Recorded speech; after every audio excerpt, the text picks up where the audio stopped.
bad news for Lil Durk, man. The prosecutors, they aren't going down without a fight. If you watched our last video, you know that Lil Durk and his attorneys, they filed multiple motions accusing the state of not really having a probable cause or reason to have Lil Durk indicted, because they really haven't provided any specifics or any real reason why they believe that Lil Durk was involved in this murder for hire. And they also said, Lil Durk shouldn't even be indicted because the Attorney General don't even have the right to indict him because he wasn't properly sworn in. But the prosecutors have responded and they said, listen, bro, all right, like this narrative, right, that we just indicted Lil Durk with no evidence, none whatsoever, and we are relying on rap lyrics, it's nonsense, it's hogwash, right? We have a lot of reasons for why we believe that Lil Durk is involved in this murder for hire. One of the things that caught my eye in their response opposing Lil Durk's motion to dismiss is apparently there's an unindicted co-conspirator who is telling the feds information about multiple murder for hires that Lil Durk is involved in. So what the feds are saying is, listen, this is... He probably thought he was so smart hiring killers. This is also a racketeering. Like, he probably thought he was so smart hiring killers instead of doing it himself, bro. But he was just leaving the trail. So hence, even if you want to dismiss certain things or you feel like certain things were not absolutely clear, you can't get away from that OTF is a criminal enterprise and racketeering were involved.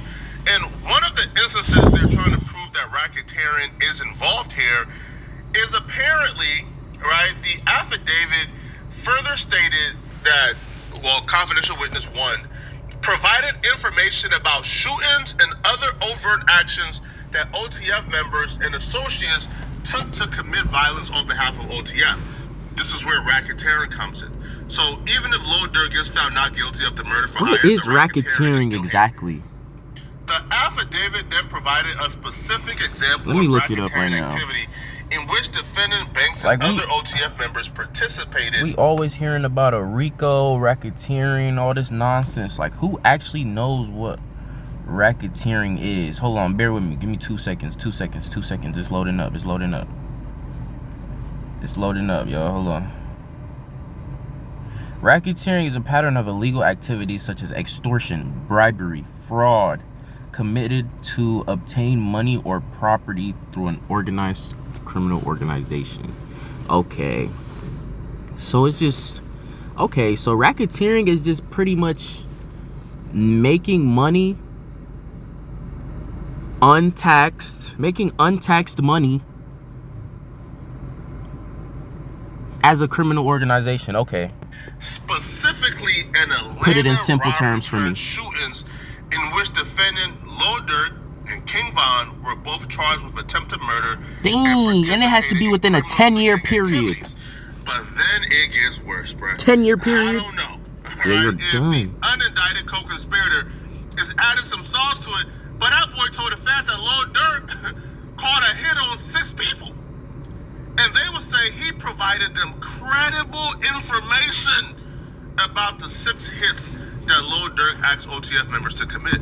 More specifically, following the murder of King Von, the affidavit further disclosed that confidential witness 1 knew that Lil Durk placed other monetary bounties for the murder of people with whom defendant Banks was feuding, including 6 other individuals. The affidavit also listed significant evidence cooperating confidential witness accounts of Lil Durk involvement in SR's murder. What I'm not gonna do is sit here and look y'all in your eyes and lie to y'all people. That's what I'm not gonna do. I'm not gonna sit here and say, oh my God, what? You're lying on Lil Durk. Man, listen, bro. If you listen to Lil Durk's music, if you listen to Lil Durk's admissions or certain, man, listen, man, right? Lil Durk putting bounties on his ops heads is probably the most obvious thing. I think. I could have told you that. Like, even the biggest Lil Durk advocate, bro, can admit, bro, Lil Durk was putting bags on people's heads, bro. Yeah. They was terrified of Lil Durk. Not because Lil Durk was the shooter, because Lil Durk was the bag man, bro. Right? Lil Durk had a reckless regard. Lil Durk was going to get you if he wanted to get you. That's just a fact. But does that really prove that he put a bag on Quano Rondo's head? I don't think so. All right? Would that play a huge huge factor in this Quando Rondo case? I don't think so. All right, that's just from my perspective, because even like one of the people that they claim that Lil Durk put a bounty on, all right, was the Somerville murder. However, the city of Chicago said they have no intentions on charging Lil Durk for that murder whatsoever.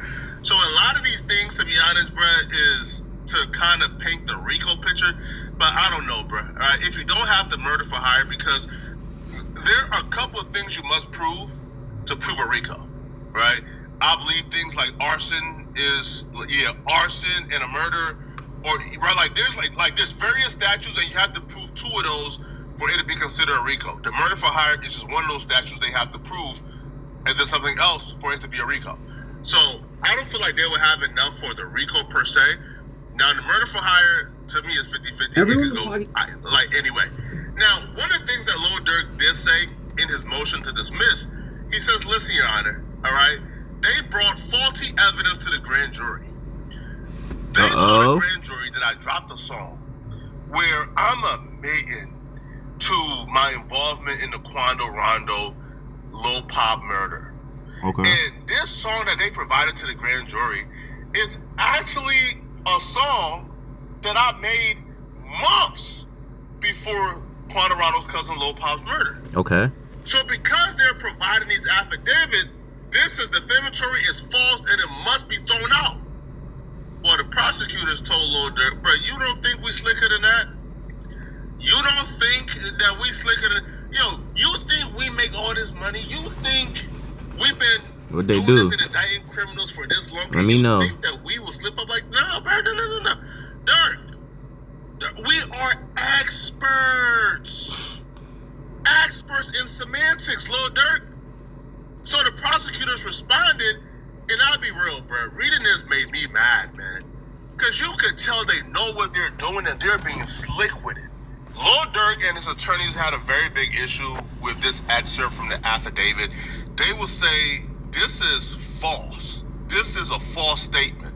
And they wanted it striked. And the statement is, in December of 2012, Lil Durk was featured on a song called Wonderful Wayne and Jackie Boy. In the song, I know this song. Banks raps about, it's effed up that I'd rather get revenge instead of millions. Told me they got an addy, go. Got a location, go. Go. Look on the news and see your son screaming, no. Punani, blank. Notably, following SR's murder on August 19th, bystander video captured Quando Rondo screaming, no, when he saw SR's body pulled from the Escalade. He did. But Durk then tells the judge, judge, you know they lied on me. See, judge, they lied. The song was way before then. The prosecutor says, we know. All right? Semantics, Durk, semantics. These people are slick, man. They said, listen, first off, Lil Durk has failed to identify any false statements or information actually contained in the affidavit. Apparently recognizing this, Durk's defendant, well, Durk is the defendant, but Durk's attempts to manufacture a misrepresentation by citing to an allegation about the lyrics contained in a prior non-operative iteration of the indictment. But y'all use this to present it to the grand jury to get the indictment in the first place. You just can't say, well, that don't matter, right? We're not using that version of the indictment anymore. Cut it out, man. But they would also say, and here's where they begin to play games and gimmicks and semantics with Lil Durk. They says, listen, all right, but other than Lil Durk's claim, the warrant contained demonstrably false statements and or omissions, the motion is devoid of evidence or facts that show the following. They go and say, nothing about this allegation is false or misleading. Durk does not dispute that he was featured on that song. He don't dispute that the song was released 4 months after SR's murder. All right, defendant does not dispute his song explicitly referenced seeking revenge over profits and greenlighting violence after learning the location of arrivals, and defendant does not dispute the lyrics are similar to a publicized video of defendant's rival Quando Rondo screaming no while watching sheriff's deputies remove SR's dead body from a vehicle on the day he was murdered. Nor can he. Wow. Simply put, So, if you're a little lost right now, I haven't said nothing in a little minute. Let me talk a little bit. The prosecutors are basically saying, yeah, the song dropped before anybody died, but you're not denying the fact that you are talking about killing somebody and giving the green light to go kill somebody. Feel me? These are factual allegations. So they kind of trapped him. They wanted him to say,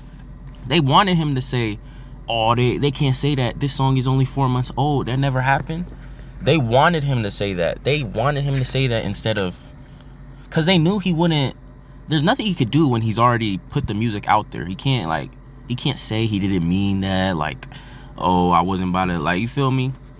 But yeah, they wanted him to say that. These lawyers be moving 3 steps ahead. They didn't tell Lil Durk that if he wrote the song before Quando Rondo's cousin was murdered, that don't mean anything, because they never said he wrote it after the murder, and they never even implied that those lyrics were directly involved with Quando Rondo's cousin's murder. Right. You see, they are playing semantics here, but they know what they're doing, bruh. They playing chess. They know that a grand jury or anybody with common sense will read that and fill in the blanks themselves. But because they didn't fill in the blanks, they're saying, what exactly did we lie about? Didn't you release a song? Didn't you say those lyrics? Didn't Quando Rondo's cousin die? Didn't Quando Rondo scream no, no? We didn't say that song had anything to do with this. We're just saying, you know, it is crazy that that song came out before Quando Rondo's cousin died, though. That is crazy. Propensity, or whatever it's called, right? You have a knack of calling hits on people, or you have a knack of rapping about calling hits on people and about seeking revenge. Yeah. We never said those lyrics are directly involved with Quando Rondo's cousin. These people are slick, man. Overly slick. Say, but even considering it's true, the government could not have purposefully or recklessly omitted a fact they did not know. And even if this standard was met, it isn't. Defendant's argument also fails because it hinges on the premise that his lyrics are only relevant to the probable cause determination if he wrote them after Quando Rondo's cousin's murder, Lil Pa's murder. Not so. Defendant's lyrics about ordering a hit and seeking revenge show defendant's modus operandi and corroborates, right, you know, the unindicted co-conspirator, right, which is the cooperating witness one, account that defendant ordered and financed the Los Angeles murder as set forth in the affidavit. This is the second time that prosecutors have been caught with their pants down, and they find some type of new creative way, and the judge just keeps allowing them to get away with it. Like, that's what I be thinking. Like, lawyers are like the job is not, it don't seem hard to me. It's just like a lot of reading and making sure you can, like, make a story out of the words on the paper. Like, if you get what I'm trying to say, it's not really like proving innocence or like proving truth or lies. It's just being able to convey a story to the jury.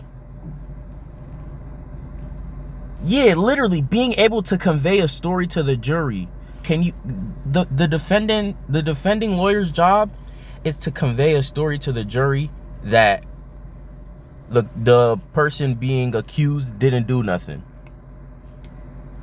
The prosecutor's job is to convey a story that they did do the thing that they're being accused of. Like, I don't know, like, call me crazy for not thinking it's that hard, but I don't think it's that hard to be a lawyer. You just need some public speaking skills. You need to be able to read, and you need to be persuasive. Like, let me know if I'm tripping, though. Let me know. In the first Lil Durk motion to dismiss, Lil Durk brought up the fact that the prosecutors played an edited fan video to the grand jury. And you know what that edited fan video was about? The edited fan video was actually of those lyrics they just referenced. Right? Okay. No, you on the news screaming, no. So the fans, they edited Quando Rondo screaming, no, as Lil Durk said that into his verse. And when that got edited into Lil Durk's verse, they played that for the grand jury. and they use that to get an indictment. Did they know that? Hold on, that's unconstitutional, bro. No, bro, like, they can't do that. That video is edited. That has nothing to do with Colorado. They said cough. How come he's not addressing all the other evidence we got? Just because of you feel me though? Like, look where I stopped. But you feel me though? Like, what did I just say? Obviously, Durk did it, but the prosecutors are conveying an image of something he didn't do. Like, they're using something he didn't do to make the jury want to get him in prison even more. You feel me? You feel me though? Like, they're just persuading them and conveying like a story. Like, they're just telling a story, bro, of how they want the jury to understand the situation. No instance, come on, judge. Come, are we really gonna consider dismissing this case over that little instance? That little instance don't even carry any weight in this. Yo, these people, man, listen, man. It's cases like this that really makes you sit by and think, man, boy, I hate, man, boy, I hate the justice system. Oh, why am I lagging?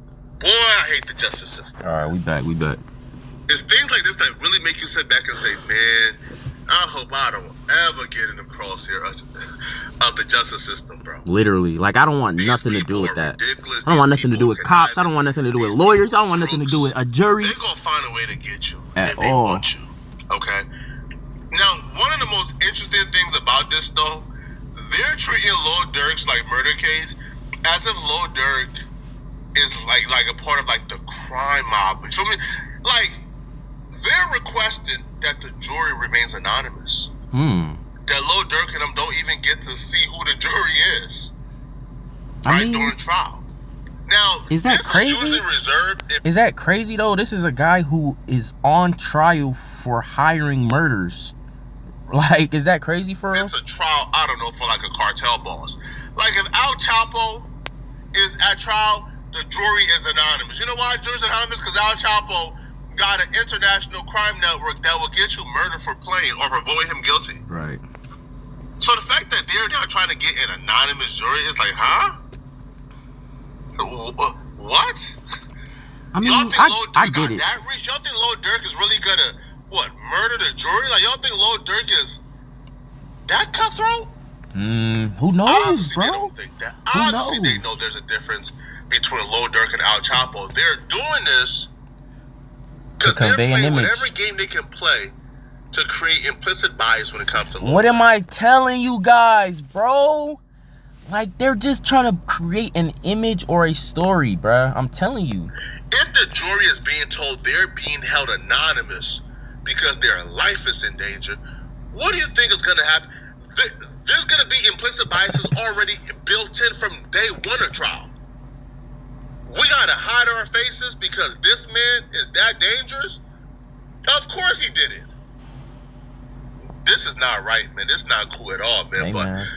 Y'all let me know in the comment section. What do you got? Yeah, bro. Y'all let me know what y'all thinking, bro. It's getting treacherous.